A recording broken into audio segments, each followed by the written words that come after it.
Assalomu alaykum barchaga. Kanalimga xush kelibsiz.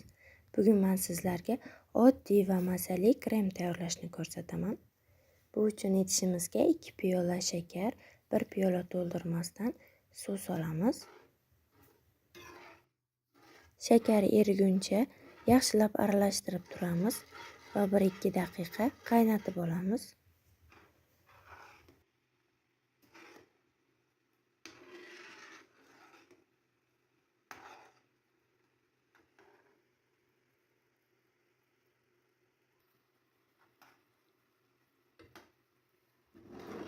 Qaynab chiqqanidan keyin krem tayyorlanadigan idishimizga solib olamiz.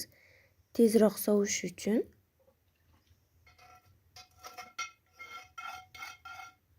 Qiyom iliq holatda bo'lishi kerak. Agar qiyomingiz issiq bo'lsa, kremingiz o'xshamay qoladi.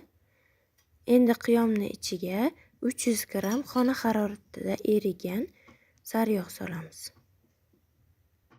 Men solgan sariyog' yaxshi yumshamagan ekan, shu uchun ozgina qiyinroq bo'ldi.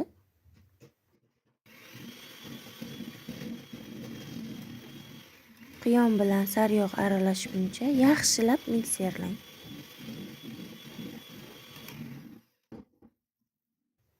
Endi aralashmamiz muzdek bo'lib qotib qolmasidan 400 ml qaymoq solamiz.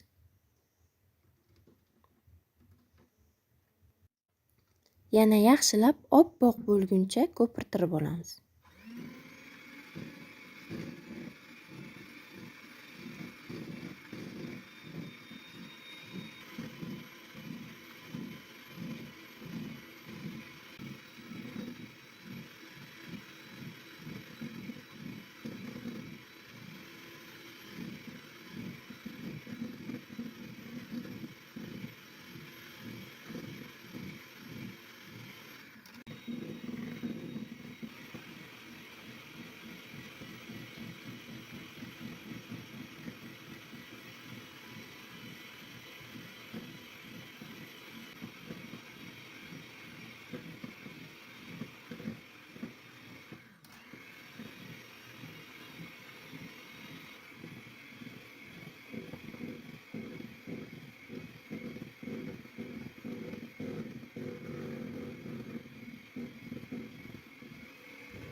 Tez va oson tayyorlanadigan krem, juda ham barakali.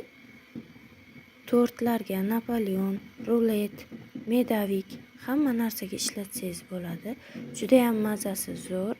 Albatta tayyorlab ko'rishingizni maslahat beraman.